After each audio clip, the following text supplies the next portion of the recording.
Hi, it's Caitlin, and this is Book Chats, and today I'd like to start a new kind of series that I'd like to do each month. This series is going to be called Successes, Struggles, and Soon-to-Bes. It's going to cover the successes that I've had in my reading life on my channel and outside of kind of my channel and reading life in my general rest of my life. The struggles that I have, the things I'm struggling with reading-wise, the things I'm struggling with on my channel, and the things I'm struggling with in my day-to-day life.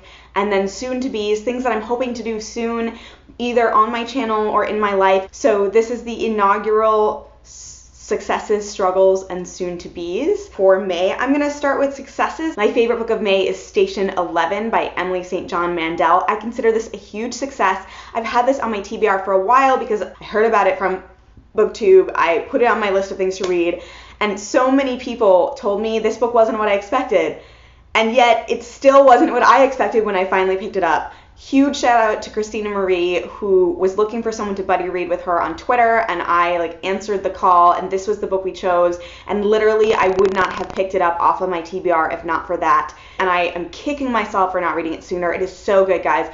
I wouldn't say that it was the same as A Night Circus. I don't want you to go in thinking it's going to have a similar plot, but to me personally, the feelings that I had reading this book are very similar to the feelings that I had reading The Night Circus.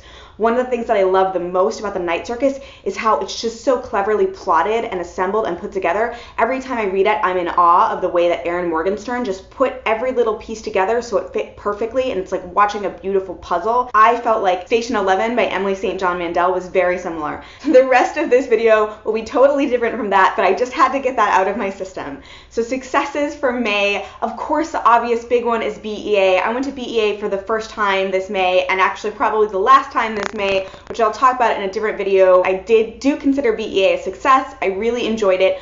I really enjoyed getting to see friends, new and old, getting to meet a ton of amazing new people. I got to get a bunch of advanced reader copies and finished copies of books that I'm very excited about, and I got to meet a bunch of authors, including Laura Ruby, who I got to gush to about how much I love Bone Gap. I think that BEA was just generally an awesome success. It was in Chicago, which is a city I love, and I got to take the time to meet up with a couple friends, one of whom has a career path very similar to mine, so I got to get career advice from her, which was really great, and I got to meet up with my great aunt and my great uncle, so I had a great time in Chicago at BEA. And the other huge success of BEA is, you might have noticed I'm wearing really bright red lipstick in this video, and that is totally 100% inspired and encouraged by the wonderful ladies who let me ask them for all of the lipstick advice.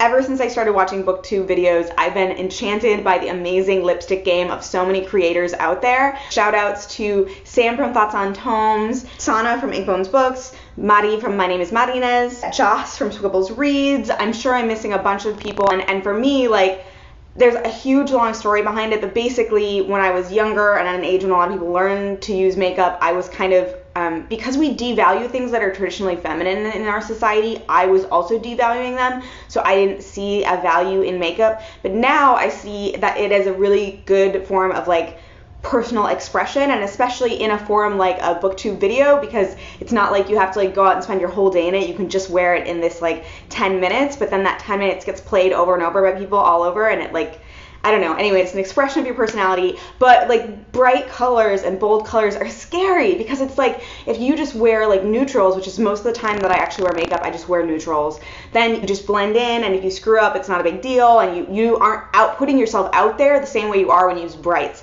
But I'm so enchanted by these other women and their amazing lipstick game, and so they let me ask them all the dumbest questions that I had, and I was just there how do you choose your colors, and how do you choose your brands, and how do you get it to stay, and how do you do everything around lipstick? And they were just so patient and wonderful. It totally inspired me. And I also have a shout out to our makeup addiction on Reddit, because that forum is wonderful, and I just went on there and was reading up on different brands and different recommended lipsticks. I consider that a huge success of the month, even though that seems really superficial and weird, but I'm just really excited. Yay for small successes, guys. Yay for small successes. I read my 9th debut in May and completed it, and I am stunned. I'm stunned, guys. In all the previous years that I've done the debut author challenge, I've never been this far ahead at this point. I am so psyched. I am so excited by how many of you are reading debuts and how you come talk to me about them. Few things make me as happy as when someone comes to talk to me about a debut that they read, even if it's not one I've read yet, because that's how I figure out what I might want to try to read next. And I am just so excited for the things that are happening this year around this challenge. And thank you so much to all of you who are doing it with me. Even if you pick up 1 or 2 more debuts than you would have normally this year, or even if you just become more cognizant of the debuts that you do pick up, I feel like that is a success, and I am so excited. Last I checked, I had 575 subscribers, which is unbelievable, guys. And that's like mind-boggling. And then the last thing that I want to say is a huge success in May was my birthday. It was awesome, largely because a bunch of you guys and a bunch of my Twitter friends sent me birthday cards and birthday wishes, and I had birthday wishes on Twitter and elsewhere, and it was so wonderful, and I felt so surrounded by love. I was gonna gather up all the little cards and show them to you here, but they are scattered around my room because I'm trying to write thank you notes to everyone who had a return address on their envelope. But like, thank you so much, guys. It meant so much to me, and it was really wonderful. Now that I've gotten all the really wonderful things out of the way, this is me like a wonderful sandwich, because that was all the exciting successes I had, and now I'm going to talk my struggles, and I'm going to end out with my soon-to-bes, which of course I'm excited about. Struggles is hard, and I'm going to try to be honest, and the first thing I'm going to say, and you totally noticed this, is that I really struggle with consistent posting. My last video posted was a video for my birthday on May 5th. I really need to be better about being consistent now that I have all of you and that you're such wonderful people and you're supporting me. And for a while it was like getting and taking the time to film was a struggle for me, and I wouldn't always have footage ready, but I've had footage that I filmed 2 weeks ago that I haven't edited yet. So I'm really struggling with editing. That's my big hang up right now. It's easier to read a book than it is to edit right now, and so that's what I've been doing. But I want to get this content out to you guys, and I want to foster the amazing discussion that I've been seeing in my comments, and I can't do that if I'm just sitting on footage. Work still feels like I'm treading water in a lot of ways, and instead of something that I'm making progress on, I do feel like there's some success in work in that I feel like a better partner with some of the coworkers that I have and kind of the bosses that I have, and I feel like we are working towards establishing trust in a really effective way, but I still feel like I need to be better at my job. And I don't know if this is something I will always feel, or if at some point I will feel like I'm good, or if it'll be like as soon as I feel like I'm good, I'll get promoted and then I'll feel like I'm floundering again.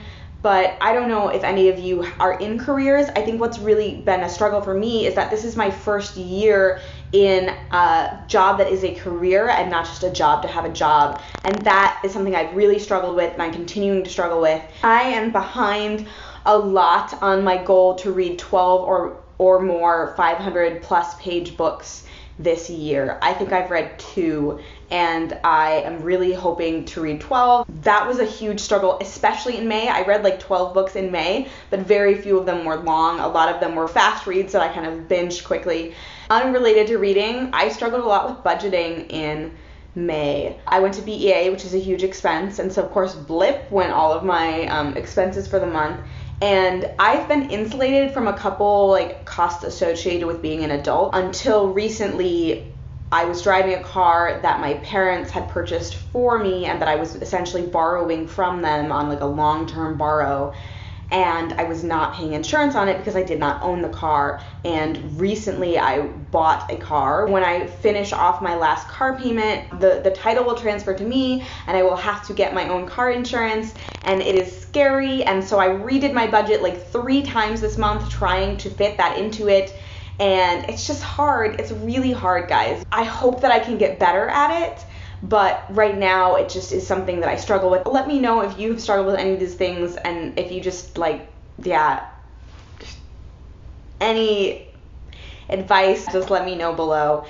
This is a format that I'm hoping to refine in the future, but here are my soon-to-bes that I'm excited about for June and the future. I am going to start taking online classes to learn R, which is a statistical analysis software that is open source. And this is going to be super good for my career. This is going to be super good for my job. It's going to help me feel like I'm making progress and not just treading water.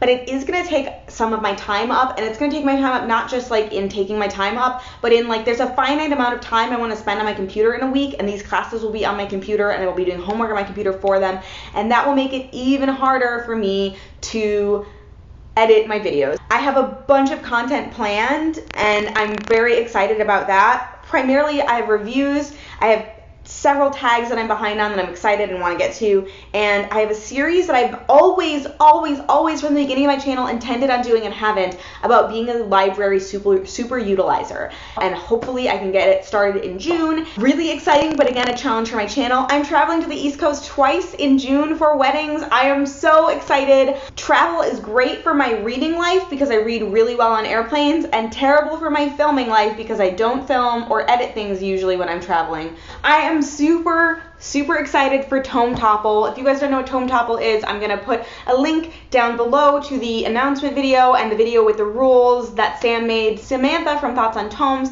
is hosting, and it is basically a readathon that is 2 weeks long, and it's specifically designed to get us to read those 500 plus page books that we aren't reading. I have this stack of 5 long books that I have been wanting to get to that I haven't, and I'm hoping to get to at least 2 of them. You might be like, Caitlin, I only see 4 books there and a skinny thing that looks like a book. This is not a book. This is actually my Kindle, and this is representative of the fact that I have been reading for 2 months now the Alexander Hamilton biography by Ron Chernow, but I am only 50 pages in, and that sucker is 800 pages long. So I'm going to count that as part of my Tome Topple because I have more than 500 pages left to read. But I'm hoping to make significant progress on, if not finish, at least 2 of those 5 books during Tome Topple. And then the other thing I am really excited about is I am hoping that I will finish the 2016 debut author challenge. I only have 3 more, and I'm sitting here literally staring at 1, 2, 3, 4, 5, 6, 7, 8, and counting one that's on my Kindle, books that I have in my possession right now that are debuts. And so I can do this, I can finish this, and I'm not gonna stop at 12. I'm gonna keep reading debuts, guys, because I am so excited about this. But I'm really excited that like the required 12 will be out of the way. So those are all the soon-to-bes that I have that I could think of. That is the first ever Successes, Struggles, and Soon-to-Bes. I hope this wasn't too crazy long and too awful. Please comment on this format, whether or not you thought it was interesting, what you'd like to see changed about it, what you'd like to see expanded on or contracted. And thank you so much for your support and your comments and your love. I'll talk to you later. Bye! Because they just get all the weirdness all the time, and it's weird.